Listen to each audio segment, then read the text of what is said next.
Gourmande, on part à la découverte des vignes du pays Qatar, comme on le fait depuis le début de la semaine, dans l'Aude, où nous avons suivi aujourd'hui Gabriel, qui est issu d'une famille de vignerons depuis 7 générations. Alors, il a repris l'exploitation familiale et il fait vieillir ses vins dans des amphores en terre cuite, comme le faisaient avant lui les anciens, dans un gouffre à 250 mètres sous terre. Pays Qatar, c'est notre feuilleton signé Manon Harib, Émilie Cizarol et Emmanuel.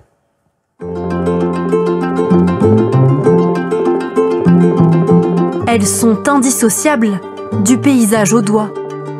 Les vignes sont cultivées dans le département depuis plus de 2000 ans. Gabriel Portal est la 7e génération de la famille à travailler dans le domaine.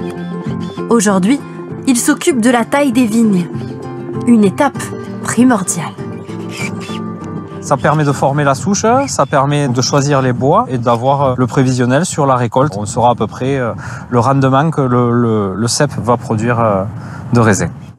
Il travaille dans les vignes depuis 20 ans, un domaine familial de seulement 10 hectares. Il a décidé de se lancer dans le vin bio, plus cohérent avec sa vision du métier. C'est une démarche que j'estime aujourd'hui quasi obligatoire, de limiter l'impact sur l'environnement avec tous les produits chimiques et d'essayer de mieux comprendre la plante et de la protéger plus naturellement. Gabriel cultive le domaine dont ses parents et ses grands-parents s'occupaient avant lui.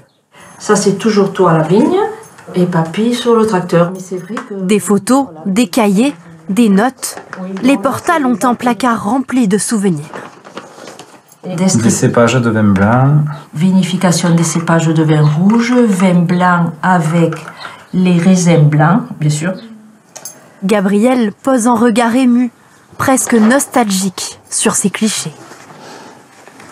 J'aurais aimé échanger avec les anciens pour qu'ils me transmettent un peu comment se calquer sur les saisons, un peu plus précisément, sur travailler avec la lune, pour la taille de la vigne, pour les plantations. Oui. C'était leur outil de travail. Alors il essaie de fabriquer son vin de la manière la plus naturelle possible, comme un héritage parfois contraignant. Ça revient un peu plus cher, il y a moins de rendement, mais c'est les valeurs, c'est un choix en fait. Hein, voilà. Je pense que c'est cohérent avec l'avenir de nos enfants. Ben voilà, c'est pour eux aussi quand même. Hein. Pour certaines cuvées, Gabriel s'occupe de la mise en bouteille à la main.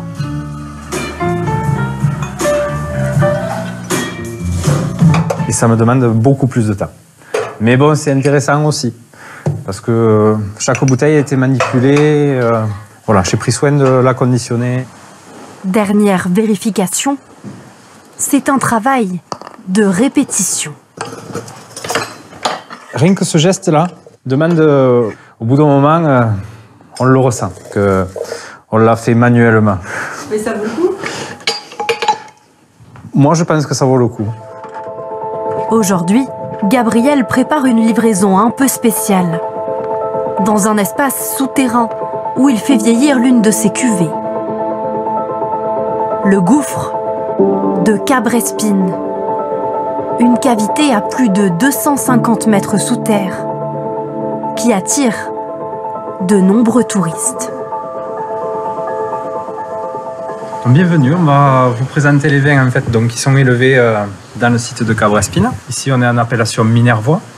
Donc on va travailler avec des cépages de l'appellation. Il y organise des dégustations pour faire découvrir aux visiteurs cette cuvée insolite. Je trouve ça toujours très intéressant d'avoir des expériences comme ça avec celui-là. Il a vraiment une particularité, ce côté minéral, et on ne le retrouve pas ailleurs. C'est une bonne façon de rentabiliser l'espace, comme il y a beaucoup de place. Et puis c'est une bonne façon de nous faire nous intéresser au vin, parce que ça attire le regard. Les conditions sont idéales pour le vin. Une température constante à 14 degrés et un taux d'humidité très élevé. Pour moi, oui, c'est l'aboutissement d'un projet, un peu une création, quelque chose de nouveau, mais sans l'artifice de la technologie, en fait. Revenir sur des fondamentaux et vous montrer qu'on est capable de pouvoir créer quelque chose. Gabriel produit ici près de 600 bouteilles de vin. Une petite cuvée qu'il espère voir grandir dans les années à venir. Et on suivra ça formidable feuilleton toute cette semaine sur le pays Qatar.